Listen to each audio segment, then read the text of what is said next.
Hello students, once again I welcome to all of you in the e-lecture on stereoisomers of coordination compounds. Students, in the last turn we studied the stereoisomers of coordination compound for which coordination number of 2. Okay. Today we will study the stereoisomers of coordination number 4 complexes, as 3 coordinated complexes are very uncommon. ठीक है, 3 coordinated जो complexes है वो बहुत ही कम है, rarely मिलते हैं, और जो मिलते हैं उनमें भी 2 टाइप ऑफ ज्योमेट्रिकल आइसोमेरिज्म या 2 type of geometrical arrangements are possible, planar trigonal and trigonal bipyramidal. ठीक है, अभी तक जो थोड़े बहुत 3 कोऑर्डिनेटेड कंपाउंड्स हमको मिले हैं उनकी यदि एक्सरे से स्टडी की जाए तो अधिकतर उसे प्लेन ट्रायंगुलर ज्योमेट्री होती है ना, और उसमें जो सेंट्रल मेटल आइटम होता है वो sp2 हाइब्रिडाइज्ड होता है, और बहुत कम एग्जांपल हमें इसके मालूम है और बहुत कम इसकी स्टडी हुई है, बहुत रेयर है. ठीक है, तो उनके बाद हम आते हैं कोऑर्डिनेशन नंबर 4 कॉम्प्लेक्सेस पे, क्योंकि कोऑर्डिनेशन नंबर 4 और 6 इसकी जो कॉम्प्लेक्सेस हैं वो सबसे ज्यादा अभी तक हमें मिली है. तो आज हम इसमें पढ़ते हैं stereochemistry of coordination number 4 complexes. ठीक है, यानी जिसकी जो सेकेंडरी वैलेंसी है वो 4 है. ठीक है, stereochemistry of 4 coordinated complexes can be approached with the help of valence bond theory. इस थ्योरी के अकॉर्डिंग जो कोऑर्डिनेशन नंबर 4 होते हैं उनमें 2 तरह की हाइब्रिडाइजेशन होते हैं, sp3 and dsp2. sp3 hybridisation यदि होगा तो उस ज्योमेट्री का अरेंजमेंट उसमें उस कॉम्प्लेक्स का जो ज्योमेट्री होगी वो टेट्राहेड्रल होगी, और यदि dsp2 होगा तो उसकी जो ज्योमेट्री होगी वो कैसी होगी, स्क्वायर प्लेनर ज्योमेट्री होगी. ठीक है, तो अब यदि मान लीजिए हम कोऑर्डिनेशन कंपाउंड कोऑर्डिनेशन नंबर 4 की जो कॉम्प्लेक्सेस हैं उनको यदि हम कंसीडर करें तो हमारे पास किस तरीके से हो सकते हैं, Ma4, यहाँ पे M तो हमारा क्या है, सेंट्रल मेटल आयन है, और जो इसकी चारों वैलेंसी है, सेकेंडरी वैलेंसी है, वो किससे सेटिस्फाइड है, 4 सेम लिगेंड से है, या फिर 3 वैलेंसी उसकी एक लिगेंड से सेटिस्फाइड है और चौथी वैलेंसी उसकी डिफरेंट लिगेंड से सेटिस्फाइड है. लेकिन ये A और B दोनों कैसे हैं, मोनोडेंटेड लिगेंड. ठीक है, तो इस तरीके के जो कंपाउंड है यानी कि जिसमें कि चारों वैलेंसी मोनोडेंटेड लिगेंड से सेटिस्फाइड है, ठीक है, उस टाइप के जो है सेम मोनोडेंटेड लिगेंड से, या फिर 3 एक से और एक दूसरे से सेटिस्फाइड है, तो उस तरीके का हमें सिर्फ एक कंपाउंड ही अभी तक मिला गया है. ठीक है, और उनकी ज्योमेट्री नेचुरली कैसी होती है, इक्विवेलेंट ही होती है. ठीक है, क्यों, क्योंकि उनकी जो 4 पोजीशन है जिसपे कि मोनोडेंटेड लिगेंड अरेंज्ड है वो कैसे होगी, एक तरीके से ही एक ही जैसे हो सकती है. मतलब हम यदि माने कि यदि हम इसको और समझे तो यदि हमारा मेटल जो है वो किस में है, जो हमें ज्योमेट्री मिली है उसके सेंटर में है, और जितने भी लिगेंड है वो उसके कैसे हैं, चारों कॉर्नर पे हैं, क्योंकि हमारा कोऑर्डिनेशन नंबर कितना है, 4 है ना, तो 4 कॉर्नर पे यदि लिगेंड है तो हमारी जो लिगेंड की डिस्टेंस होगी वो सेंट्रल मेटल आयन से बराबर होगी, चारों लिगेंड्स की दूरी. तो हम यदि देखें तो इस तरीके से हमें 2 अरेंजमेंट मिल सकते हैं, एक तो टेट्राहेड्रल और एक स्क्वायर प्लेनर. ठीक है, तो कोऑर्डिनेशन नंबर 4 में हमें कौन कौन से मिल रहे हैं, स्क्वायर प्लेनर और टेट्राहेड्रल. अब ये दोनों ही अरेंजमेंट कैसे हैं, 4 कोऑर्डिनेटेड या 4 कोऑर्डिनेटेड कॉम्प्लेक्सेस में बहुत कॉमन है.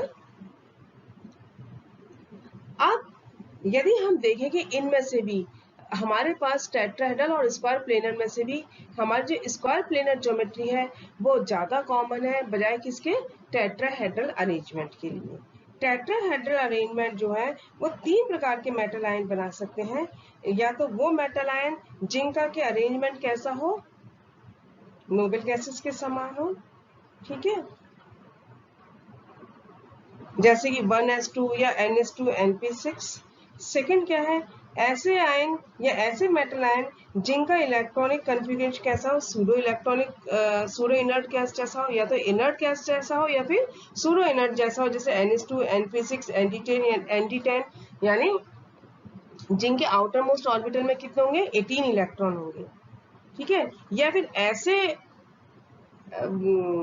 मेटल आयन, ऐसे ट्रांजिशन मेटल आयन जो कि और ज्योमेट्री नहीं बना सकते, ठीक है। अब हम ये मान लीजिए हमारे पास जो कंपाउंड था, ये वाला हमारे पास कंपाउंड है Ma4 और Ma3BC, ठीक है। यदि हम ये माने कि हमारे पास टेट्राहेड्रल ज्योमेट्री है, तो टेट्राहेड्रल ज्योमेट्री में देखिए क्या हो गया, सेंटर में तो क्या हो गया, मेटल आयन हो गया, और ये जो चारों कॉर्नर है टेट्राहेड्रॉन के, ठीक है, टेट्राहेड्रॉन के जो चारों कोने हैं वो कैसे हैं, इक्वल डिस्टेंस पे मौजूद है, ठीक है। और दूसरी हमारी क्या हो गई, स्क्वायर प्लेनर। स्क्वायर प्लेनर में इस तरीके की ज्योमेट्री होती है, ठीक है, ये ज्योमेट्री हो गई हमारी। अब यदि हम टेट्राहेड्रल ज्योमेट्री को देखें, ये हम किसके लिए देख रहे हैं, या तो Ma4 के लिए या MABCD के लिए। Ma4 में तो क्या है, चाहे वो स्क्वायर प्लेन हो, टेट्राहेड्रल हो, सब बराबर दूरी पे, इससे इनसे कोई ज्योमेट्री नहीं होगी। अब हम यदि इसमें देखें MABCD टाइप, MABCD टाइप में हमारी कितना है, 2 तरीके की ज्योमेट्री पॉसिबल है, जैसे कि मैंने आपको बताया, टेट्राहेड्रल और स्क्वायर प्लेनर। अब हम यदि टेट्राहेड्रल ज्योमेट्री को देखें, तो अब हम यदि टेट्राहेड्रल ज्योमेट्री को देखें, देखिए ये सेंट्रल मेटल आयन हो गया, ये हमारे पास क्या है, A B C और D, 4 हमारे पास लिगेंड मौजूद है। ये चारों की चारों कैसे हैं, इक्वल डिस्टेंस पे मौजूद है, इससे इनकी ज्योमेट्री तो पॉसिबल कोई दूसरी हो ही नहीं सकती, ठीक है। क्यों, क्योंकि ये किसी भी तरीके से कर लो आप, इक्वल डिस्टेंस है, इससे क्या है, ये बराबर है। न सिर्फ डिस्टेंस बराबर है बल्कि एंगल भी इनका क्या है, बराबर है। टेट्राहेड्रल में जो लिगेंड है वो सेंट्रल मेटल आयन से है, समान दूरी और समान कोण, इनका एंगल कितना था, 109 डिग्री 28 इंच, है ना। इससे इनके लिए ज्योमेट्रिकल आइसोमेरिज्म तो पॉसिबल ही नहीं है। लेकिन अब मान लीजिए यदि हमारे पास ये चारों लिगेंड अलग अलग हैं, तो ये क्या होगा, ये इसकी हमें मिरर इमेज मिल सकती है। यदि हम इसकी मिरर इमेज देखना चाहें तो B के सामने तो B आ जाएगा, A के सामने A आ जाएगा, C के, और ये इधर क्या आ जाएगा, D आ जाएगा, है ना। यदि हमारा मिरर इमेज पॉसिबल है और ये हमारी 2 फॉर्म में पाई जाती है, ठीक है। दूसरे शब्दों में हम क्या कह सकते हैं, इनकी चारों वैलेंसी डिफरेंट है, तो क्या हो जाएगा, एसिमेट्रिक हो जाएगा। एसिमेट्रिक होने का इनकी मिरर इमेज पॉसिबल है, और मिरर इमेज पॉसिबल होने पे क्या होगा कि हमें ऑप्टिकल आइसोमर मिल सकते हैं। तो टेट्राहेड्रल ज्योमेट्री में हमें क्या मिलेंगे, MABCD टाइप के लिए सिर्फ ज्योमेट्रिकल आइसोमर मिलेंगे। हालांकि ये जो ज्योमेट्रिकल आइसोमर हैं MABCD वाले, वो भी क्या है, बहुत अनस्टेबल होते हैं, बहुत रेयर मिलते हैं, लेकिन आप ये कह सकते हैं हाँ मिल जाते हैं। इसलिए हम ये कह सकते हैं कि 4 कोऑर्डिनेशन में टेट्राहेड्रल की अपेक्षा स्क्वायर प्लेनर ज्योमेट्री ज्यादा कॉमन होती है, ठीक है। इसके लिए आप देखिए हमारे पास मान लीजिए ये वाला है, एक ये वाला कॉम्प्लेक्स है Ma2B2, ठीक है। अब हम यदि इसके लिए कंसीडर करें स्क्वायर प्लेनर के लिए, तो सबसे पहले वर्नर ने जब कोऑर्डिनेशन कंपाउंड की स्टडी की थी, जब वो कोऑर्डिनेशन कंपाउंड की स्टडी कर रहा था, तभी उसे क्या करा था, ये वाला जो कंपाउंड था इसके लिए उसे क्या करा था, ये इसी टाइप का है, Ma2, M तो क्या होगा प्लेटिनम, A2 क्या होगा अमोनिया, और B2 क्या हो गया Cl2, है ना। तो इस टाइप के कंपाउंड इसे 2 आइसोमर आइसोलेट कर दी थी, और उसे कहा था there 2 possible ways of arranging the ligands with a square planar configuration in this complex. अब देखिए कैसे पॉसिबल है, इसमें क्या कहा था, यदि हमारे पास, पहले तो अपन जनरल देख लेते हैं, Ma2B2, ठीक है। तो ये सेंटर स्क्वायर प्लेनर में तो क्या होगा, सेंट्रल मेटल आयन हो गया। इसमें देखिए एक तो ये A और A है, और ये B और B है, एक अरेंजमेंट तो ये हो गया। दूसरा अरेंजमेंट क्या होगा, ए और ए आपस में एक दूसरे के बिल्कुल अपोजिट डायरेक्शन में है। एक में तो क्या है, बिल्कुल सेम डायरेक्शन में है, और एक में बिल्कुल अपोजिट डायरेक्शन में। सिमिलरली ये बी का भी हो रहा है, एक में कैसे है, सेम डायरेक्शन पे एडजेसेंट पोजीशन पे है, और एक में ये एक दूसरे के अपोजिट पोजीशन पे है, ठीक है। तो जिसमें सेम डायरेक्शन में है, एडजेसेंट है, उसको तो अपन ने क्या कह दिया, सिस, और जिसमें अलग है उसको अपन ने क्या कह दिया, ट्रांस। तो बर्नर कहता है कि इस टाइप के जो कॉम्प्लेक्सेस हैं उसमें दो तरीके के अरेंजमेंट पॉसिबल है, सिस एंड ट्रांस। अब इसको अपन देखिए एक पर्टिकुलर कॉम्प्लेक्स के एग्जांपल के ऊपर रख के देखते हैं, PTNH3Cl2। तो इसमें M की जगह सेंट्रल में तो क्या हो गया, PT हो गया। इसमें क्लोरीन और क्लोरीन दोनों कैसे, वन साइड में एक दूसरे के एडजेसेंट पोजीशन पे है। यहाँ पे अमोनिया और अमोनिया एक दूसरे के एडजेसेंट पोजीशन पे है। तो ये तो हमारा क्या हो गया, सिस हो गया। अब सेकेंड उसमें हम ये देखते हैं कि क्लोरीन एक दूसरे के अपोजिट डायरेक्शन में है, और NH3 भी एक दूसरे के अपोजिट डायरेक्शन में। ये हमारी क्या हो गई, ट्रांस पोजीशन हो गई। तो इस तरीके के कॉम्प्लेक्स में, यानी Ma2B2 टाइप के जो कॉम्प्लेक्सेस में, उसमें स्क्वायर प्लेनर ज्योमेट्री में हमें दो तरीके के अरेंजमेंट मिलते हैं, सिस एंड ट्रांस। टेट्राहेड्रल में तो आप बोल ही चुके हो आपको कि इसमें पॉसिबल नहीं है, क्योंकि इसमें सब एक ही डिस्टेंस, एक ही सेम डिस्टेंस और सेम एंगल पे मौजूद होते हैं, ठीक है।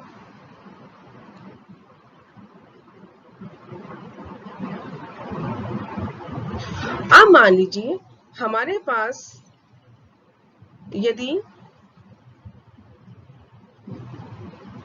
ये वाली ये है Ma3BC, MABCD, ठीक है।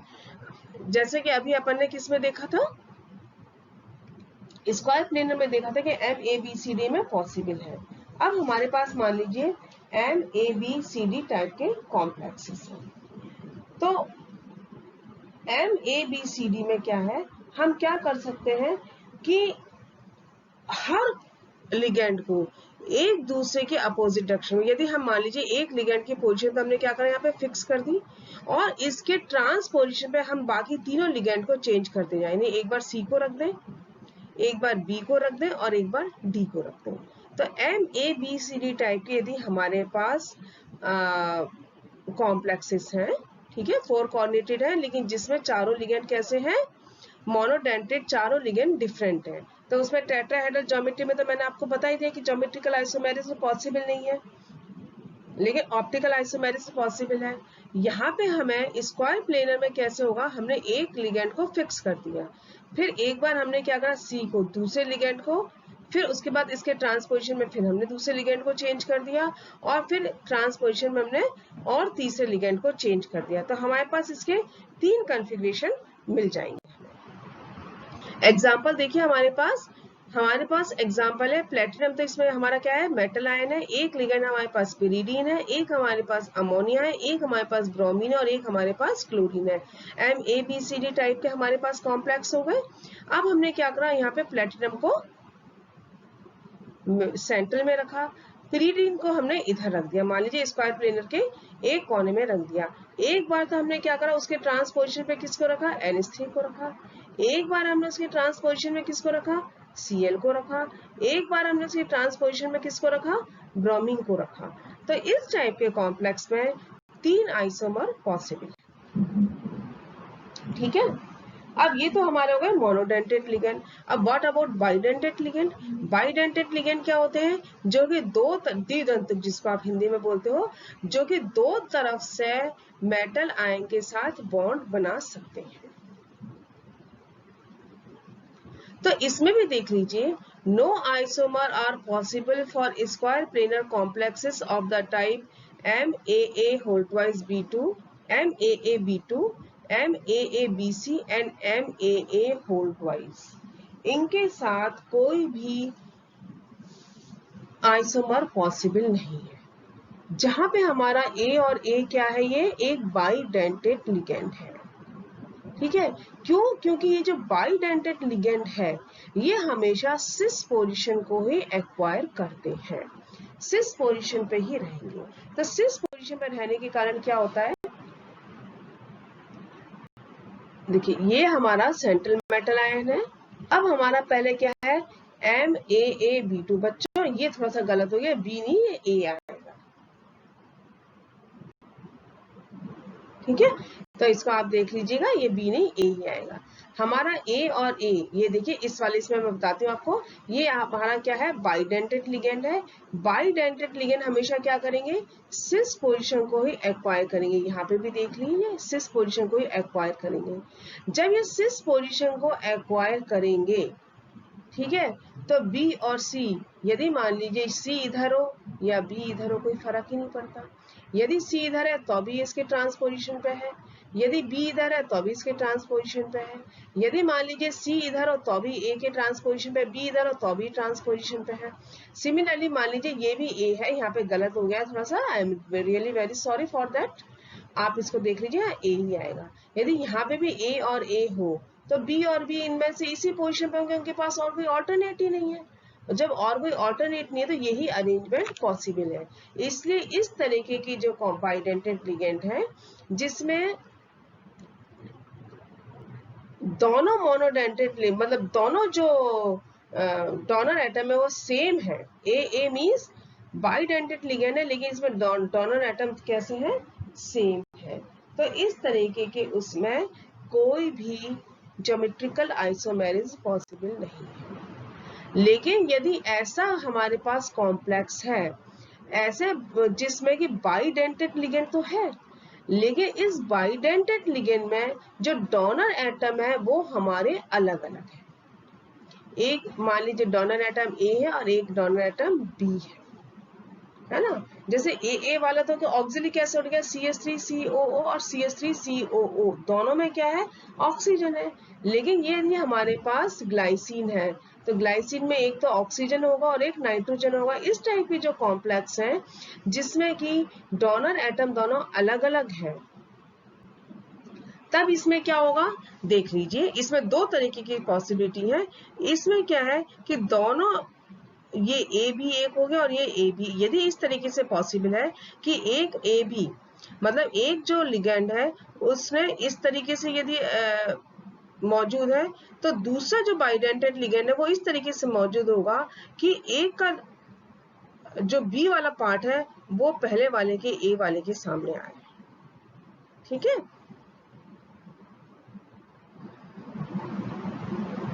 ठीक है, तो ये तो आपका हो गया सिस, दोनों लिगेंड कैसे हैं, इसके एक सामने हैं।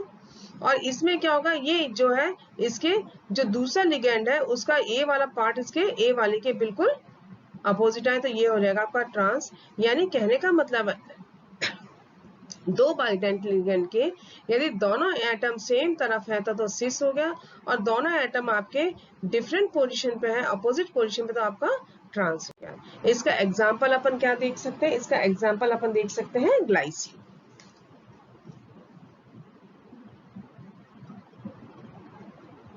ठीक है, अब ग्लाइसिन क्या होता है, ग्लाइसिन आपको पता है एसिटिक एसिड, हालांकि बहुत बार आप पढ़ चुके हैं फिर भी मैं आपको बताती हूँ। एसिटिक एसिड का फॉर्मूला अपना होता है CH3C+OOH, ये अपना एसिटिक एसिड का फॉर्मूला होता है, ठीक है।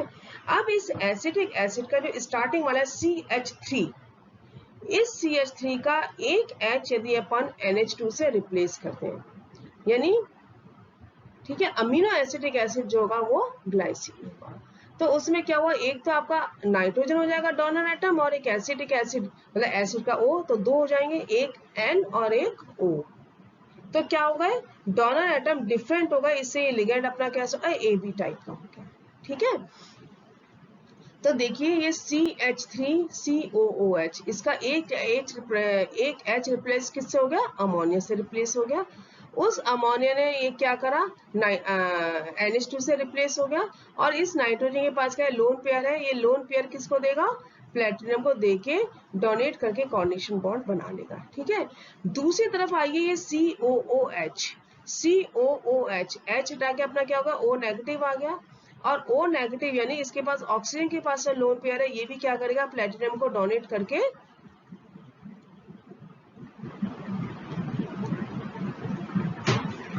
कोऑर्डिनेशन बॉन्ड बना सकता है। ठीक है, तो हमारे पास मान लीजिए ये सेंट्रल मेटल आयन है और ये हमारा बाइडेंटेट लिगेंड है। अब लेकिन बाइडेंटेट लिगेंड में भी हमारा अब इसका अरेंजमेंट देखिए किस तरीके से हो सकता है। इस तरीके से एक अरेंजमेंट जिसमें ये NH2 और ये NH2 दो है ना लिगेंड, एक तो ये हो गया AB और एक ये AB, ये हो गया AB होल ट्वाइस है हमारा, है ना। तो ये NH2 और ये NH2 कैसे है अपने, दोनों सेम तरफ है, तो ये तो क्या हो जाएगा हमारा सिस। अब दूसरा अरेंजमेंट हमारा कैसा होगा, ये NH ये वाला तो हमारा सेम है, बिल्कुल हमने ऐसे ही रखा है, लेकिन इसको हमने इस तरीके से किया है कि NH2 तो इस तरफ से आ जाएगा और ऑक्सीजन जो है हमारी इस तरफ से आ जाएगी, तो हमें ये वाला अरेंजमेंट मिल जाएगा। यानी इसमें NH2 कैसे होगा, एक दूसरे के अपोजिट डायरेक्शन में होगा, ऑक्सीजन एक दूसरे के अपोजिट डायरेक्शन में हो गई। इसमें NH2 दोनों सेम डायरेक्शन में, ऑक्सीजन भी सेम डायरेक्शन में है, तो ये हमारा होगा सिस और ये होगा हमारा ट्रांस। तो कहने का मतलब ये है, यदि हमारे पास